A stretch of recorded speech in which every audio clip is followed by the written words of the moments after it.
வணக்கம். வாங்க வீடியோக்குள்ள போகலாம். இன்னைக்கு நம்ம ஃபர்ஸ்ட் பார்க்கறது பிரைன். மூளை என்பது நம் உடலின் மிக முக்கியமான உறுப்பு. இது ஒரு சூப்பர் கம்ப்யூட்டர் போல செயல்பட்டு உடலின் எல்லா செயல்களையும் கட்டுப்படுத்துகிறது. மூளையை பற்றி சில தகவல்கள்.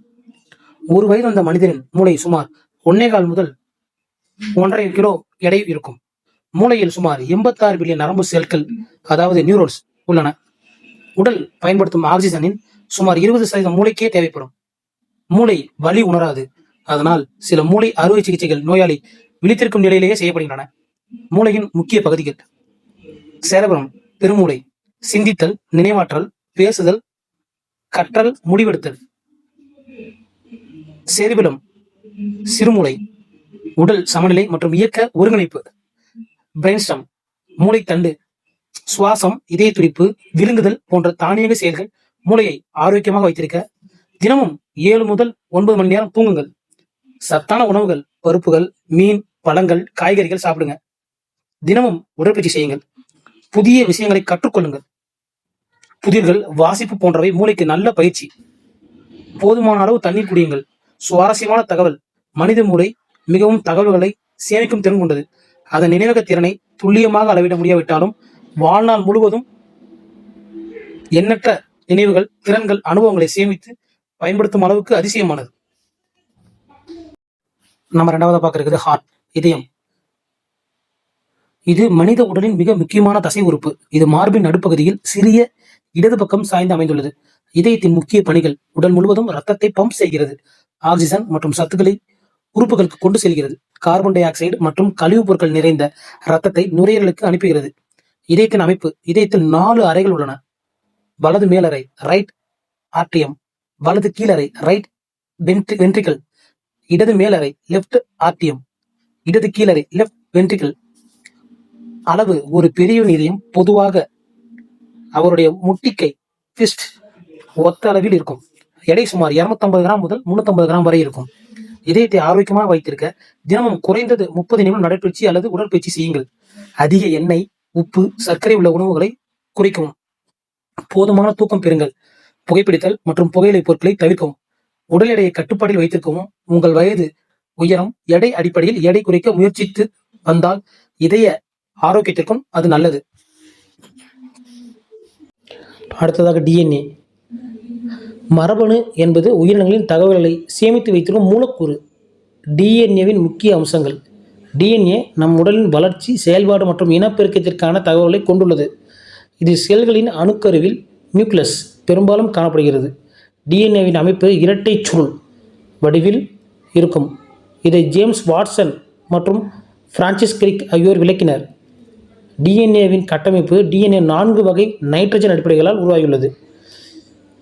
அடனைன், தைமின், குவானைன், சிட்டோசின். இவை ஜோடிகளாக இணைகின்றன.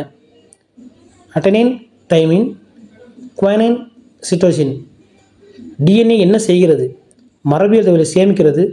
பெற்றோரிடமிருந்து பிள்ளைகளுக்கு பண்புகளை, நல்ல பண்புகளை கடத்துகிறது. புரதங்கள், புரோட்டீன்ஸ் உருவாக தேவையான வழிகளை வழங்குகிறது. அடுத்ததாக ஸ்லீப். தூக்கம் என்பது உடல் மற்றும் மூளைக்கு மிகவும் அவசியமான ஓய்வு நிலை. நீங்கள் எடையை குறைக்க முயற்சி வருவதும் நல்ல தூக்கம் இலக்கிற்கு மிகவும் உதவும். ஏன் தூக்கம் முக்கியம்? மூளை புத்துணர்ச்சி பெறும், நினைவாற்றல் மற்றும் கவனிக்கும் திறன் மேம்படும், உடல் பழுதுபார்க்கப்படும், தசைகள் மற்றும் செல்கள் தங்களை புதுப்பித்துக் கொள்கின்றன. எடை குறைக்க உதவும். போதுமான தூக்கம் இல்லையெனில் பசி ஹார்மோன்கள் அதிகரித்து அதிகமாக சாப்பிட தோன்றும். நோய் எதிர்ப்பு சக்தி அதிகரிக்கும். உடல் தொற்றுக்களை எதிர்க்கும் திறன் மேம்படும். மனநிலை சீராக இருக்கும். மன அழுத்தம், கோபம், பதட்டம் குறையும். ஒரு பெரியவருக்கு எவ்வளவு நேரம் தூக்கம் வேண்டும்? 18 வயது முதல் 64 வயது உள்ள நபர்களுக்கு 7 to 9 மணி நேரம் அவசியம். நல்ல தூக்கத்துக்கு சில வழிகள்: தினமும் ஒரே நேரத்தில் படுக்கவும், எழவும், தூங்குவதற்கு 1 மணி நேரத்துக்கு முன் மொபைல் பயன்பாட்டை குறைக்கவும், இரவில் அதிக காபி, டீ தவிர்ப்பது, மாலை அல்லது காலை 20 முதல் 30 நிமிடம் வரை நடைபயிற்சி செய்யவும், படுக்கை அறையை அமைதியாகவும் இருட்டாகவும் வைத்திருக்கும். அடுத்ததாக நோஸ். மூக்கு என்பது வெறும் சுவாச உறுப்பாக மட்டும் இல்லாமல் உடலுக்கு பல முக்கியமான பணிகளை செய்யும் ஒரு உறுப்பு. மூக்கின் முக்கிய பணிகள்: சுவாசம். நாம் சுவாசிக்கும் காற்று முதலில் மூக்கின் வழியாக நுரையீரலுக்கு செல்கிறது. அடுத்ததாக காற்றை சுத்தப்படுத்துதல். மூக்கில் உள்ள முடிகள் மற்றும் சளி, தூசி, கிருமிகள் மற்றும் சிறிய துகள்களை பிடித்து உடலுக்குள் செல்லாமல் தடுக்கின்றன. காற்றை ஈரப்பதாகவும் வெப்பமாகவும் மாற்றுதல். வெளிக்காற்றை உடலுக்கு ஏற்ற வெப்பநிலைக்கு ஈரப்பதத்திற்கு மாற்றி நுரையீரலுக்கு அனுப்புகிறது. மனத்தை உணர்தல். மூக்கின் மேற்பகுதியில் உள்ள மனம் உணரும் செயல்கள் ஆயிரக்கணக்கான வாசனைகளை அடையாளம் காண உதவுகின்றன. சுவை உணவிற்கு உதவி. உணவின் சுவையை முழுமையாக உணர மனம் முக்கிய பங்கு வகிக்கிறது. அதனால் சளி பிடித்திருக்கும் போது உணவின் சுவை குறைவாக தெரியும். பாதுகாப்பு. தும்மல் ஸ்னிசிங் மூலம் மூக்கிற்குள் வந்த தூசி ஒவ்வாமை உண்டாக்கும் சில பொருட்கள் மற்றும் சில கிருமிகளை வெளியேற்றுகிறது. சுவாரஸ்ய தகவல். மனிதர்களால் ஆயிரக்கணக்கான வெவ்வேறு மனங்களை வேறுபடுத்தி அறிய முடியும். மூக்கு மற்றும் காது வாழ்நாள் முழுவதும் மெதுவாக வடிவத்தில் மாற்றம் அடையலாம். இது பெரும்பாலும் குருத்தெலும்பு மற்றும் சுற்றியுள்ள திசுக்களில் ஏற்படும் மாற்றங்களால் மூக்கை ஆரோக்கியமாக வைத்துக் கொள்ளுங்கள். புகைப்பிடிப்பதை தவிர்க்கவும், போதுமான தண்ணீர் குடிக்கவும், தூசி அதிகமுள்ள இடங்களில் முகக்கவசம் அணியவும், மூக்கை மிக வலுவாக சிந்துவதை தவிர்க்கவும். அடுத்ததாக ஹியூமன் போன்ஸ். மனித எலும்புகள். மனித உடலின் எலும்புக்கூடு உடலை தாங்கி முக்கிய உறுப்புகளை பாதுகாத்து நடக்கவும் ஓடவும் பொருட்களை தூக்கவும் உதவுகிறது. முக்கிய தகவல்கள். 1 வயது வந்த மனிதனுக்கு 206 எலும்புகள். பிறக்கும் போது சுமார் 270 எலும்புகள் இருக்கும். வளர்ச்சியின் போது சில எலும்புகள் இணைந்து 206 ஆகின்றன. எலும்புகள் உயிருள்ள திசுக்கள்.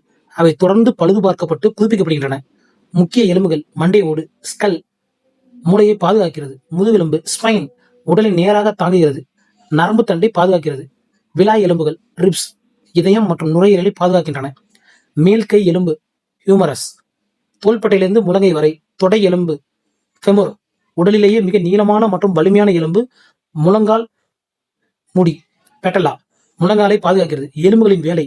உடலுக்கு வடிவம் மற்றும் ஆதரவு தருகிறது. மூளை இதயம் நுரையீரல் போன்ற உறுப்புகளை பாதுகாக்கிறது. தசையுடன் இணைந்து அசைவுகளை உருவாக்கின்றன. போன் மாரோவில் இரத்த அணுக்கள் உருவாகின்றன. கால்சியம் போன்ற தாதுக்களை சேமித்து வைக்கிறது. எலும்புகளை வலுப்படுத்த கால்சியம் நிறைந்த உணவுகளை, குறிப்பாக பால், தயிர், ராகி, எள் போன்ற உணவுகளை சாப்பிடுங்கள். விட்டமின் டி கிடைக்க காலை வெயிலில் சிறிது நேரம் இருங்கள். நடைப்பயிற்சி மற்றும் உடற்பயிற்சி செய்யுங்கள். அடுத்ததாக இயர்ஸ். காது என்பது கேட்பதற்கும் உடலின் சமநிலையை பேலன்ஸ் பராமரிக்கும் மிகவும் உதவும். காதின் 3 முக்கிய பகுதிகள். வெளிக்காது அவுட்டர் ஏர். நாம் வெளியில் பார்க்கும் காது ஒலி அலைகளை சேகரித்து காது துளை வழியாக உள்ளே அனுப்புகிறது. நடுக்காது மிடில் ஏர். காது திரை ஏர் ட்ரம் மற்றும் 3 சிறிய எலும்புகள் உள்ளன. ஒலி அதிர்வுகளை பெரிதாக்கி உள்காதுக்கு அனுப்புகிறது.